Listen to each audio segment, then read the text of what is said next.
بسم الله الرحمن الرحيم الله ولي الذين آمنوا يخرجهم من الظلمات إلى النور والذين كفروا أولياؤهم الطاغوت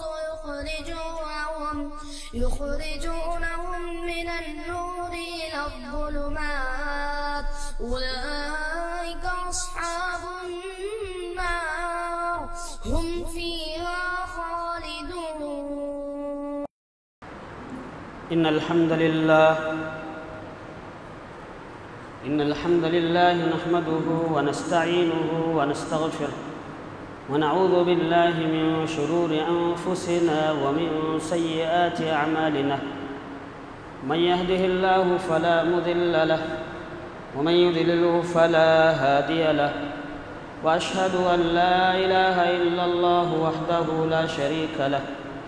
أما بعد فإن خير الحديث كتاب الله وخير الهدي هدي محمد صلى الله عليه وسلم وشر الأمور محدثاتها وكل محدثة بدعة وكل بدعة ضلالة وكل ضلالة في النار. أعوذ بالله السميع العليم من الشيطان الرجيم من همزه ونفخه ونفثه. بسم الله الرحمن الرحيم. يا أيها الذين آمنوا اتقوا الله حق تقاته ولا تموتن إلا وأنتم مسلمون. يا أيها الذين آمنوا اتقوا الله وقولوا قولا سديدا يصلح لكم أعمالكم ويغفر لكم ذنوبكم ومن يطع الله ورسوله فقد فاز فوزا عظيما. وقال الله تعالى في مقام آخر قل إن كنتم تحبون الله فاتبعوني يحببكم الله ويغفر لكم ذنوبكم والله غفور رحيم. وقال النبي صلى الله عليه وسلم من أحدث في أمرنا هذا ما ليس منه فهو رد.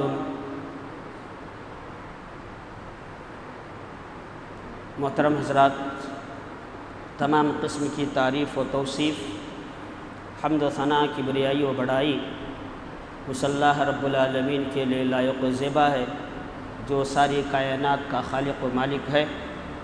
وہی اللہ رب العالمین ہے جسے چاہتا ہے عزت دیتا ہے، جسے چاہتا ہے ذلیل و خوار کرتا ہے. وہی اللہ رب العالمین ہے جسے چاہتا ہے سیدھے راستے کی توفیق سے نوازتا ہے اور جسے چاہتا ہے سیدھے راستے سے ہٹا کر ضلالت اور گمراہی میں مبتلا کر دیتا ہے. وہی اللہ رب العالمین ہے جسے چاہتا ہے لا علاج بیماری میں مبتلا کر کے صحت و تندرستی سے نوازتا ہے اور جسے چاہتا ہے چھوٹی سی چھوٹی بیماری میں مبتلا کر کے موت دے دیتا ہے.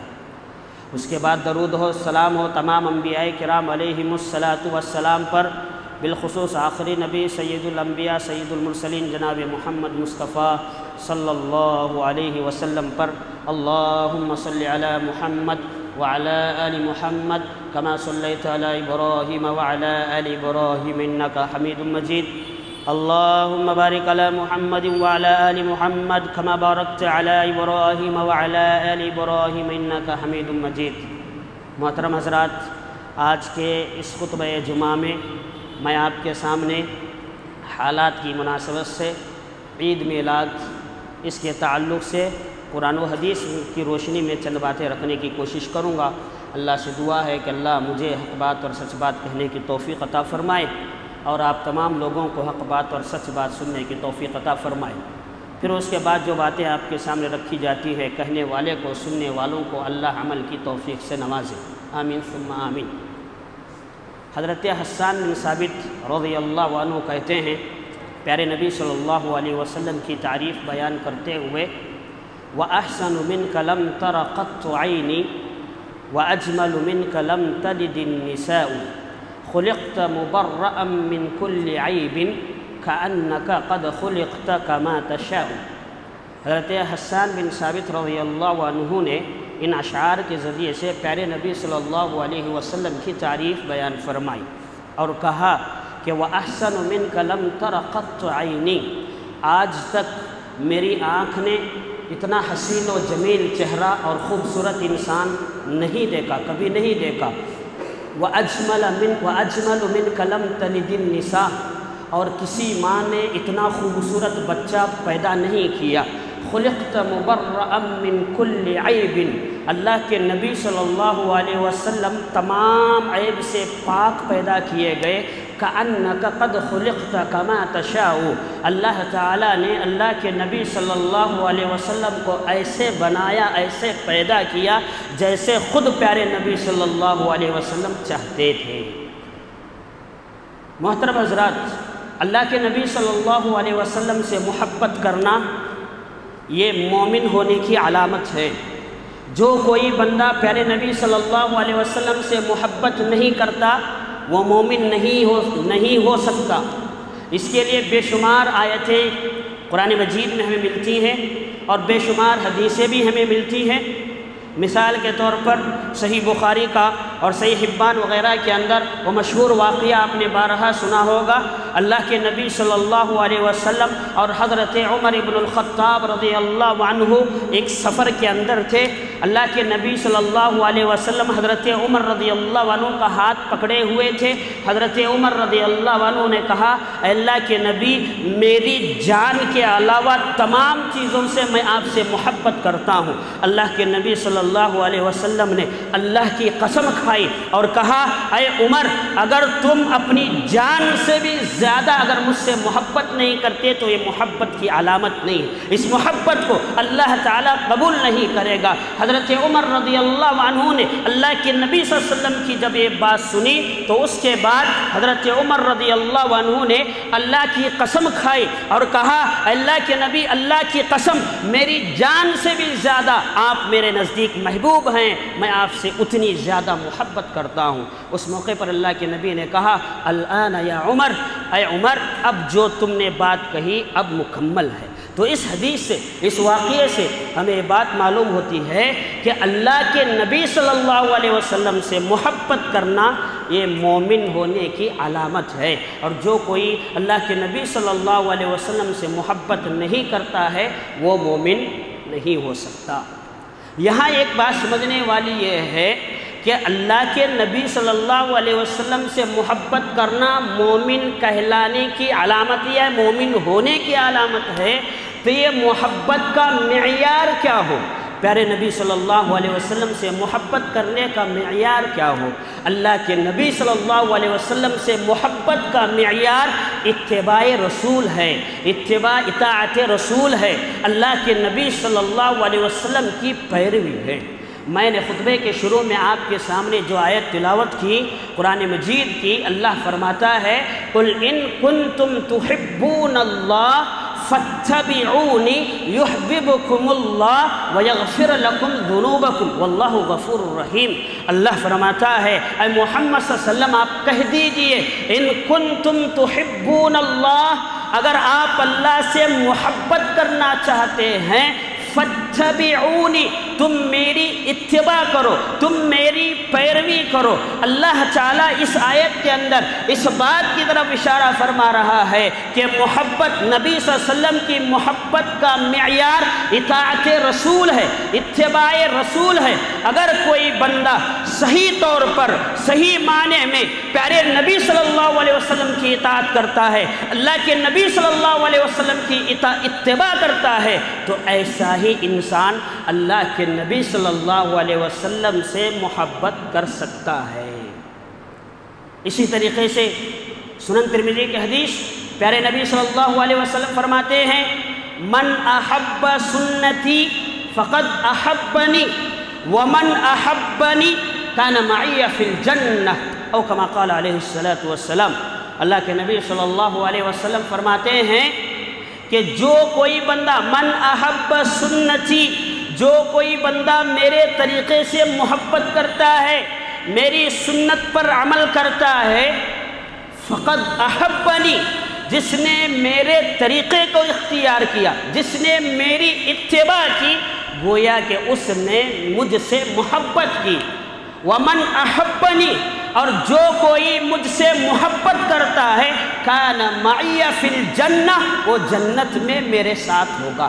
تو اس حدیث سے ہمیں بات معلوم ہوتی ہے کہ محبت کا معیار، اللہ کے نبی صلی اللہ علیہ وسلم سے محبت کا معیار اتباع رسول ہے، اللہ کے نبی صلی اللہ علیہ وسلم کے طریقے کو اختیار کرنا ہے۔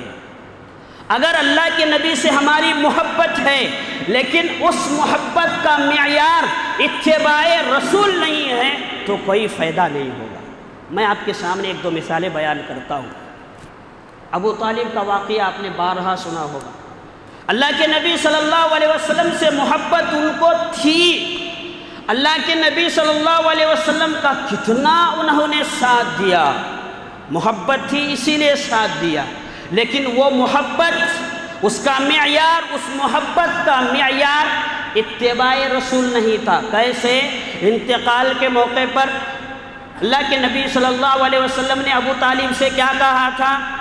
یا عمی قل لا الہ الا اللہ فی اذنی، اے میرے چچا جان میرے کان میں لا الہ الا اللہ پڑھ لو، کلمہ پڑھ لو۔ اللہ کے نبی صلی اللہ علیہ وسلم کی اتباع، اللہ کے نبی صلی اللہ علیہ وسلم کی بات کو ابو طالب نے نہیں مانی، نتیجہ کیا ہوا؟ اللہ کے نبی صلی اللہ علیہ وسلم کی یہ محبت انہیں کام نہیں آئی۔ تو اس واقعے سے ہمیں بات معلوم ہوتی ہے کہ نبی صلی اللہ علیہ وسلم کی محبت کا معیار اتباع رسول ہونا چاہیے۔ اسی طریقے سے سنن ترمذی کی حدیث ہے، اللہ کے نبی صلی اللہ علیہ وسلم نے ایک مرتبہ ایک دستے کو، ایک فوج کو، حضرت عبداللہ بن رواحہ رضی اللہ عنہ بھی اس فوج کے اندر، اس دستے کے اندر شامل تھے، اور اللہ کے نبی صلی اللہ علیہ وسلم نے حکم دیا تھا کہ تم آج جمعہ کا دن ہے، جمعہ کی فجر کی نماز کے بعد تم یہاں سے فلاں مقام پر فلاں جگہ پر چلے جاؤ۔ حضرت عبداللہ بن رواحہ رضی اللہ عنہ نہیں گئے، انہوں نے سوچا کہ میں آج جمعہ کا دن ہے، جمعہ کا دن ہے، میں اللہ کے نبی صلی اللہ علیہ وسلم کے پیچھے جمعہ کی نماز پڑھوں گا، پتہ نہیں آئندہ اللہ کے نبی صلی اللہ علیہ وسلم کے ساتھ جمعے کی نماز پڑھنے کا موقع ملے یا نہ ملے۔ اللہ کے نبی صلی اللہ علیہ وسلم کی محبت میں آ کر انہوں نے سوچا کہ میں جمعہ کی نماز پڑھنے کے بعد یہاں سے نکلوں گا اور جو فوج، جو دستہ آگے چلا گیا ان کے پاس جا کر مل لوں گا۔ حضرت عبداللہ بن رواحہ رضی اللہ عنہ یہ سوچے اور سمجھے اور وہیں پر رک گئے، فجر کی نماز کے بعد نہیں گئے۔ جمعہ کی نماز کا وقت آیا، اللہ کے نبی صلی اللہ علیہ وسلم نے جمعہ کی نماز پڑھائی۔ جب جمعہ کی نماز ختم ہوئی، اللہ کے نبی صلی اللہ علیہ وسلم نے دیکھا کہ حضرت عبداللہ بن رواحہ رضی اللہ عنہ یہاں موجود ہے۔ اللہ کے نبی نے پوچھا، اے عبداللہ تم کیوں نہیں گئے؟ انہوں نے کہا، اللہ کے نبی میں نے سوچا کہ ہو سکتا ہے کہ آئندہ آپ سے ملاقات ہو یا نہ ہو، میں نے سمجھا کہ آج کے دن آپ کے پیچھے جمعے کی نماز پڑھ کے یہاں سے چلا جاؤں، بعد میں فوج میں جا کر مل لوں۔ اللہ کے نبی صلی اللہ علیہ وسلم نے فرمایا اللہ کے نبی نے کہا، اے عبداللہ اگر تم زمین کے پورے خزانے لے کر اللہ کے راستے میں ان تمام خزانوں کو خرچ کرو، لیکن جو لوگ جمعے کے دن فجر کی نماز کے بعد یہاں سے چلے گئے، فضیلت میں تم ان کے برابر نہیں پہنچ سکتے۔ سنن ترمذی کی حدیث ہے۔ تو اس حدیث سے کیا بات معلوم ہوتی ہے؟ نبی صلی اللہ علیہ وسلم کی محبت کا معیار اتباع رسول ہے، اللہ کے نبی صلی اللہ علیہ وسلم کی اتباع میں ہے۔ اور آپ کو معلوم ہونا چاہیے دین اسلام مکمل ہے، اور جو چیز مکمل ہوتی ہے اس کے اندر ہم اپنی طرف سے کچھ داخل شامل نہیں کر سکتے۔ مشہور آیت آپ نے بارہا خطبوں میں سنا ہوگا، الیوم اکملت لکم دینکم واتممت علیکم نعمتی ورضیت لکم الاسلام دینا۔ اس آیت کے اندر اللہ تعالیٰ واضح طور پر کہہ رہا ہے، الیوم اکملت لکم دینکم، میں نے آج کے دن تمہارے لیے دین کو مکمل کر دیا، اور جو چیز مکمل ہے اس کے اندر اپنی طرف سے ہم شامل نہیں کر سکتے۔ اگر عید میلاد یا میلاد النبی منانا ہوتا، یا میلاد کے نام پر جو خرافات، جو بدعات، جو رسم و رواج ہمارے معاشرے میں چل رہے ہیں، اگر ایسا کرنا ہوتا یہ بھی ایک دین کا حصہ ہوتا، اور جناب محمد مصطفیٰ صلی اللہ علیہ وسلم اس سلسلے میں کچھ نہ کچھ بیان فرماتے۔ ابو داؤد کی حدیث ہے، حضرت انس رضی اللہ عنہ کہتے ہیں پیارے نبی صلی اللہ علیہ وسلم مکہ سے جب مدینہ آئے، اللہ کے نبی صلی اللہ علیہ وسلم نے وہاں کے لوگوں کو دیکھا کہ لوگ 2 دن مخصوص دن کو یہ لوگ جو ہے کھیل کود میں گزارتے ہیں، تفریح وغیرہ کرتے ہیں۔ اللہ کے نبی صلی اللہ علیہ وسلم نے ان سے پوچھا کہ یہ 2 دن تم کھیل کود میں کیوں گزارتے ہو، تفریح کیوں کرتے ہو؟ انہوں نے کہا ہم زمانے جاہلیت سے یہ کر رہے ہیں۔ اللہ کے نبی صلی اللہ علیہ وسلم نے اس موقع پر فرمایا کہ میں ان 2 دنوں سے اچھے دن تمہیں بیان کرتا ہوں۔ اس موقع پر اللہ کے نبی نے کہا وہ 2 دن عید الاضحیٰ ہے اور عید الفطر ہے۔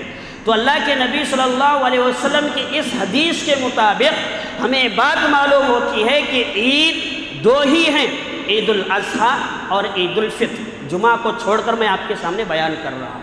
تو اس حدیث کے اندر اللہ کے نبی صلی اللہ علیہ وسلم نے یہ نہیں کہا کہ عید میلاد یعنی میری پیدائش پر بھی عید منایا جائے۔ اللہ کے نبی صلی اللہ علیہ وسلم نے اس حدیث کے اندر ذکر نہیں فرمایا۔ اور اس سے ہٹ کر جو لوگ عید میلاد کے نام پر جو بھی کرتے ہیں ہمارے معاشرے میں، تو تاریخی اعتبار سے دیکھا جائے تو تاریخی اعتبار سے بھی ہمیں بات معلوم ہوتی ہے کہ یہ سلسلہ صحابہ، اللہ کے نبی صلی اللہ علیہ وسلم، تابعین، تبع تابعین کے دور میں نہیں پایا جاتا تھا۔ مثلا پیارے نبی صلی اللہ علیہ وسلم کی عمر کتنی ہے؟ 63 ایئرس۔ آپ صلی اللہ علیہ وسلم 60 پر 3 سال اس دنیا کے اندر رہے، اور 40 سال نبوت سے پہلے کی زندگی اور نبوت کے بعد کی 23 سالہ زندگی۔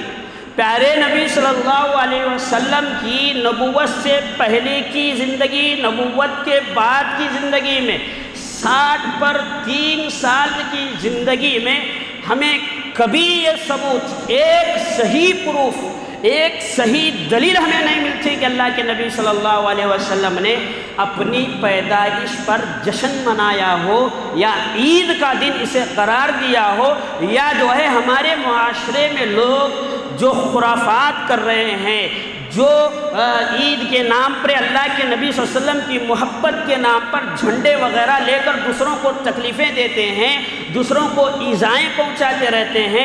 اللہ کے نبی صلی اللہ علیہ وسلم نے اپنی زندگی کے اندر کبھی ایسا نہیں کیا۔ پیارے نبی صلی اللہ علیہ وسلم کا سن 11 ہجری کے اندر انتقال ہوا۔ سن 11 ہجری سے سن 13 ہجری تک حضرت ابوبکر صدیق رضی اللہ عنہ خلیفہ رہے، اور سن 13 ہجری سے لے کر سن 23 ہجری تک حضرت عمر رضی اللہ عنہ خلیفہ رہے۔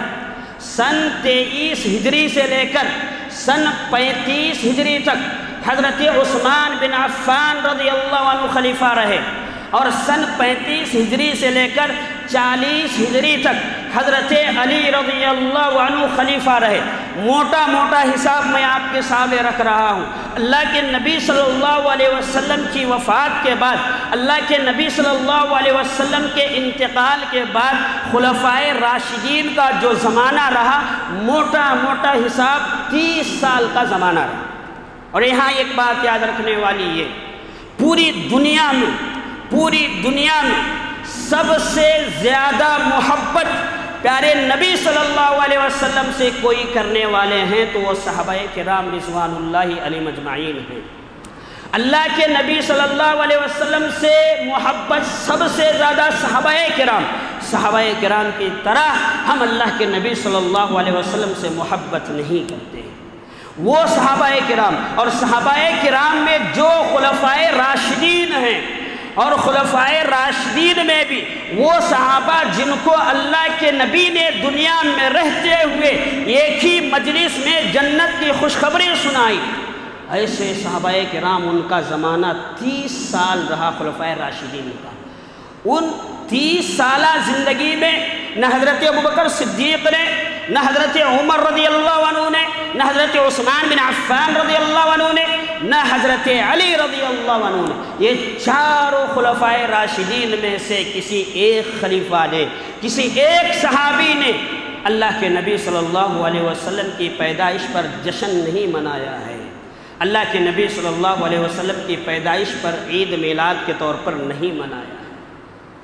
اس کے بعد خلفائے راشدین کا زمانہ گیا، اس کے بعد کا زمانہ صحابہ کرام کا، صحابہ کرام کا زمانہ اس کے بعد سے لگ بھگ 110 ہجری تک صحابہ کرام کا زمانہ رہا۔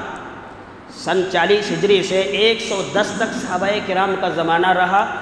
تو اس درمیان میں بھی کسی صحابی نے اپنی حکومت میں لوگوں کو یہ حکم نہیں دیا کہ اللہ کے نبی کی پیدائش پر عید منایا جائے، یا جو ہے ان کے دور میں یہ چیز عمل میں نہیں آئی۔ اور اس کے بعد صحابہ کرام کے بعد تابعین کا دور، اور تابعین کا دور کتنا رہا؟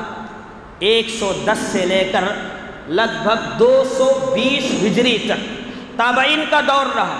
اور اس درمیان میں تابعین کا جب دور آیا، تابعین کا جب زمانہ آیا، اس زمانے میں بھی جشن میلاد کے نام پر کوئی چیز نہیں تھی، موجود نہیں۔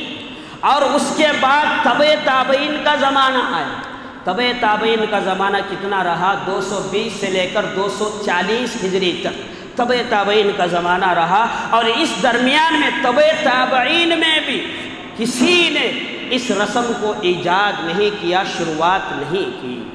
اور چاروں ائمہ کرام، امام ابو حنیفہ رحمۃ اللہ علیہ، امام مالک رحمۃ اللہ علیہ، امام شافعی رحمۃ اللہ علیہ، امام احمد بن حنبل رحمۃ اللہ علیہ، یہ چاروں ائمہ کرام کا جو دور ہے، ان چاروں ائمہ میں سب سے اخیر میں انتقال ہونے والے امام احمد بن حنبل رحمۃ اللہ علیہ، جو 240 پر 1 ہجری کے اندر یہ وفات پائے، لیکن ان کے دور میں بھی کہیں اس رسم کی شروعات نہیں تھی۔ اس کے بعد شروعات کیسے ہوئی؟ اس کو کس نے شروع کیا؟ اس کی شروعات کرنے والے عبیدی ہیں، عبیدی لوگوں نے اس کی شروعات کی۔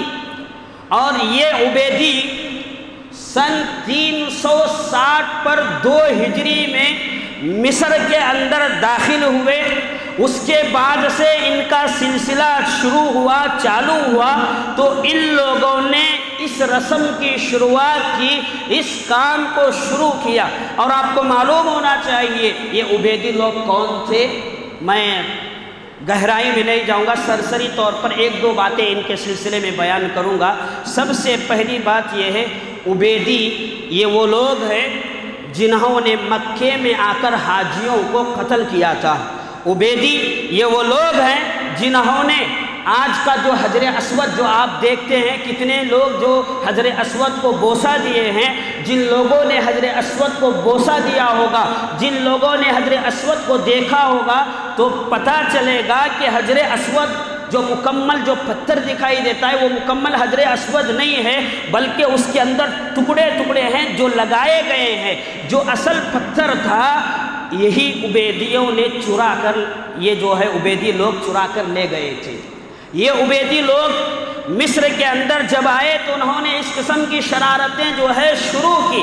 تو بہرحال عبیدیوں کے سلسلے میں شیخ الاسلام ابن تیمیہ رحمۃ اللہ علیہ لکھتے ہیں کہ عبیدی لوگوں کا میں نے نسب نامہ ان کا نسب، ان کے سلسلے میں تحقیق کرنا شروع کیا، تو مجھے معلوم ہوا کہ ان کا نسب مجوسیوں سے ملتا ہے، یہودیوں سے ان کا نسب ملتا ہے۔ اور یہی لوگوں نے جشن میلاد النبی کے نام پر اس قسم سے جو ہے کام شروع کیا۔ اس کو شروعات کرنے والا کون آپ کو معلوم ہے؟ 604 ہجری کے اندر اس رسم کی یا اس کام کی شروعات ہوئی۔ شروع کرنے والا کون تھا؟ ابو سعید کوکو بوری جس کا نام کہا جاتا ہے، اس نے اس کی شروعات کی، اور اسے شروع کرنے کے لیے جو فتویٰ دینے والا، جو اپنے آپ کو عالم کہتا تھا، اس کا نام تھا ابو الخطاب عمر۔ اس نے اس دور کے بادشاہ سے کہا کہ بادشاہ سلامت، عیسیٰ علیہ السلام کے نام پر عیسائی لوگ برتھڈے مناتے ہیں، ان کی پیدائش پر جشن مناتے ہیں، ہم بھی پیارے نبی صلی اللہ علیہ وسلم کے نام پر جشن منائیں گے۔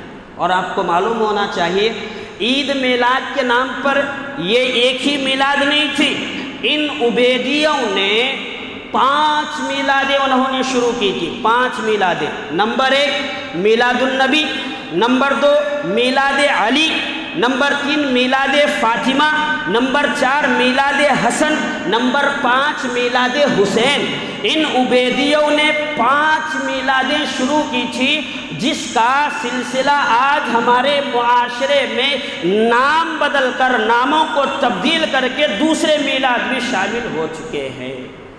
تو بہرحال اسے شروع کرنے والے صحیح لوگ نہیں تھے۔ کیوں؟ اس لیے کہ اس دور کے بلکہ قیامت تک صحابہ کرام اور اللہ کے نبی صلی اللہ علیہ وسلم، تابعین، تبع تابعین جو ہے سلف صالحین میں ان کا شمار ہوتا ہے، ان لوگوں نے جب نہیں کیا تو ہم کرنے والے کون ہو سکتے ہیں؟ اور اس کی شروعات کرنے والے بھی بہت قرآن و سنت سے ہٹے ہوئے لوگ تھے، بدعات اور خرافات کے اندر، شراب، ناچ گانے میں ملوث لوگ تھے۔ ایسے لوگوں نے اس قسم کے کام جو ہے انہوں نے شروع کی۔ تو بہرحال میں آپ کو خلاصہ کلام کے طور پر 2-3 باتیں آپ کے سامنے رکھنا چاہتا ہوں۔ نمبر 1، جو لوگ جشن میلاد النبی کے نام پر جو بھی خرافات کرتے ہیں، وہ لوگ تو سب سے پہلی بات اللہ کے نبی صلی اللہ علیہ وسلم کو بشر مانتے ہی نہیں، بلکہ اللہ کے نبی کو وہ لوگ نور مانتے ہیں۔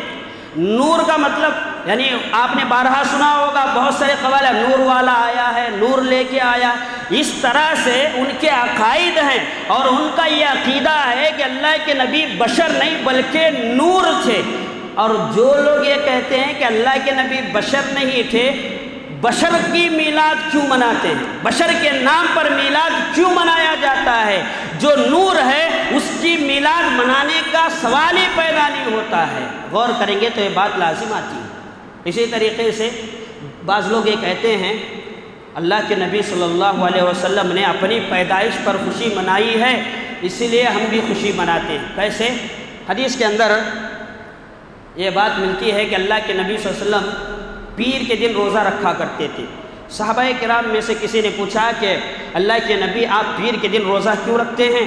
اللہ کے نبی صلی اللہ علیہ وسلم نے فرمایا کہ آج میری پیر کے دن ہی میں پیدا ہوا ہوں، اسی لیے میں روزہ رکھتا ہوں۔ لوگ کیا کر رہے؟ دیکھیے اللہ کے نبی صلی اللہ علیہ وسلم نے اپنی پیدائش پر خوشی کے طور پر روزہ رکھا، اسی لیے ہم جو ہے خوشی کے طور پر عید مناتے۔ یہاں ایک سوال پیدا ہوتا ہے، عید کے دن پیارے نبی صلی اللہ علیہ وسلم نے روزہ رکھنے سے منع کیا ہے، اللہ کے نبی صلی اللہ علیہ وسلم نے روزہ رکھنے سے منع کیا، اور یہاں اللہ کے نبی اپنی پیدائش پر روزہ رکھ رہے ہیں۔ اگر کوئی بندہ صحیح طور پر اللہ کے نبی صلی اللہ علیہ وسلم سے محبت کرنے والا ہے تو محبت کا معیار یہ ہے کہ اللہ کے نبی صلی اللہ علیہ وسلم کی اتباع کی جائے۔ اتباع یہ ہے کہ اللہ کے نبی صلی اللہ علیہ وسلم پیر کے دن روزہ رکھا کرتے تھے۔ اللہ کے نبی صلی اللہ علیہ وسلم نے صحیح بخاری کے اندر فرمایا، من احدث فی امرنا ھذا ما لیس منہ فہو رد۔ جو کوئی بندہ دین کے نام پر، اسلام کے نام پر دین میں کوئی چیز شامل کرتا ہے جو قرآن و حدیث کے اندر یا قرآن و حدیث میں اس کا ثبوت نہیں ملتا ہے، تو اللہ کے نبی صلی اللہ علیہ وسلم نے فرمایا فہو رد، وہ رد ہے، اللہ کے پاس یہ عمل، یہ کام قابل قبول نہیں ہوگا۔ ابن رجب الحنبلی اس کی وضاحت کرتے ہوئے فرماتے ہیں فی امرنا اے فی دیننا، فی امور دیننا۔ ابن رجب حنبلی کہتے ہیں کہ دین کے جتنے بھی امور ہیں، تمام امور میں اگر کوئی بندہ ایسا کام کرتا ہے جو قرآن و سنت کے خلاف ہے تو اللہ کے پاس یہ عمل قابل قبول نہیں ہوگا۔ اللہ سے دعا ہے کہ اللہ رب العالمین ہم تمام مسلمانوں کو صحیح معنوں میں مرتے دم تک اللہ کے نبی صلی اللہ علیہ وسلم سے محبت کرنے اور محبت کا جو حقیقی معیار ہے اس کو سمجھ کر اسی کو اپنانے کی توفیق عطا فرمائے۔ آمین ثم آمین۔ وما توفیق الا باللہ علیہ توکلت و الیہ انیب۔